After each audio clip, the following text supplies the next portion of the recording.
Parashat Mas'é. La Torah nous raconte toutes les étapes des arrêts du clan Israël dans le Midbar. Voilà, la Torah nous dit Ve'Aaron ben shalosh ve'esrim u'me'at shana bemoto be'or ha'ar. Voilà que Aaron HaKohen, il niftar à 123 ans. Quand il est niftar, il avait 123 ans, be'or ha'ar, en haut de la montagne. Nous demande le Khatam Sofer, comment ça se fait que la Torah nous rajoute qu'il avait 23 ans en haut de la montagne? Mais c'est mieux tard, c'est en plus. Qu'est-ce que la Torah va m'apprendre par là? Nous dit le Khatam Sofer. Tout le monde connaît, il y a une bara qui dit que Aman Aracha, il était content quand il a fait le Goral. Il a tiré au sort, il a vu qu'il a envie d'exterminer le peuple juif et ça lui est tombé le Chodesh Adar. Il s'est dit, ah mais c'est extraordinaire. Le Chodesh Adar, ils ont déjà eu un grand malheur. Qui est mort? Chodesh Adar, Moshe Rabbeinu. Mais il ne savait pas qu'il est né en vérité. Le Chodesh Adar, il est niftar le Chodesh Adar. Il est niftar le Zayin Adar et il est né aussi le Zayin Adar. Qu'est-ce qu'il ne savait pas? Est-ce qu'il ne savait pas qu'il est né? Il explique que le Khatam Sofer, il y a un Maharsha, la Gemara va dire, comment ça se fait qu'on dit que Moshe Rabbeinu, il est niftar Zayin Adar. Pourquoi il est niftar Zayin Adar? Parce qu'Akadosh Baruch Hu, il est mémalé shnotem shel tzadikim. Ça veut dire que les tzadikim, ils vont être niftar exactement, jour pour jour, et presque, on le verra, heure pour heure, en fonction de quand ils sont nés. Donc il a eu pile poil 120 ans. Il demande le Maharsha si c'est comme ça.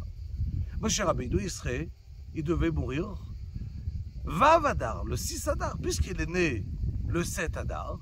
Donc le 6 Adar, il a eu 120 ans. Le Zayin Adar, il est déjà dans sa 121e année. C'est fini. Il a déjà 120 ans et un jour. Il répond le Maharam, il faut le savoir.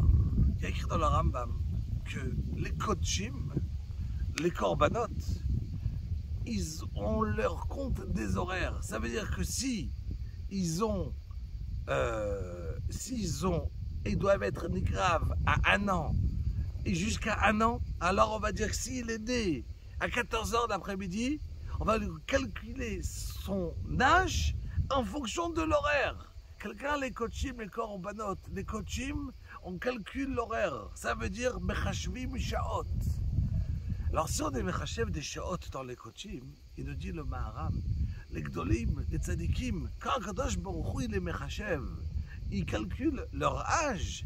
C'est pas seulement en fonction du jour, c'est même en fonction exactement de l'heure à quelle heure il est né. Donc Moshe Rabbeinu, il est né le Zayin Adar, et il est niftar exactement le Zayin Adar.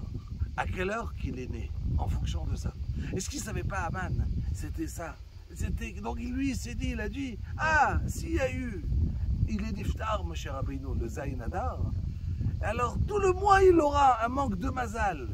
Mais il ne savait pas que si, puisqu'il est né aussi le Zayin Adar, il est niftar le Zayin Adar, il y a un tikkun, il est niftar, et il est né. Donc ça fait un tikkun, c'est metaken, entièrement le tsar, et au contraire, c'est un jour de simcha, parce que les Gedolim tzadikim bemitatam yoter mibechayem.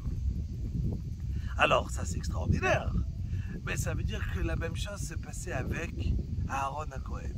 Aaron HaKohen, elle nous dit la Torah, il a eu 123 ans. À quelle heure? Exactement à l'après-midi, à l'heure de Midra. Quel jour? Aleph Av. Rosh Chodesh Av. Voilà que ce jeudi soir, c'est Rosh Chodesh. Donc on se dit, c'est là, Iloula de Aaron HaKohen. Aaron HaKohen qui niftar. Big Diouk a nous dit la Torah. Quand il est arrivé, Be'or Ha'ar, en haut de la montagne, là il a eu 123 ans. Kakadosh Baruch Hu, il est Mechashev Shnotehem Shel Tzadikim. Alors, il a Kakadosh Baruch Hu qui nous donne avec le srout de Aaron HaKohen. Aaron HaKohen, il était Ohev Shalom, Verodev Shalom. Et on sait très bien que le Beth Amikdash, il était Nechrav avec la Sinat Chinam. Vient Aaron HaKohen, que lui, sa force, elle est le Shalom. Et grâce à lui, Bezrat Hashem, tout le Chodesh Av, que d'un côté on a Memaatim Besimcha, on doit avoir de la peine et diminuer dans notre joie. Alors avec le Srout Bezrat Hashem de Aaron HaKohen, qui est Ohev Shalom, on va combattre la Sadat Chinam, le Beth Amikdash tout de suite il va être construit, Bimera Biyameinu, Shabbat Shalom.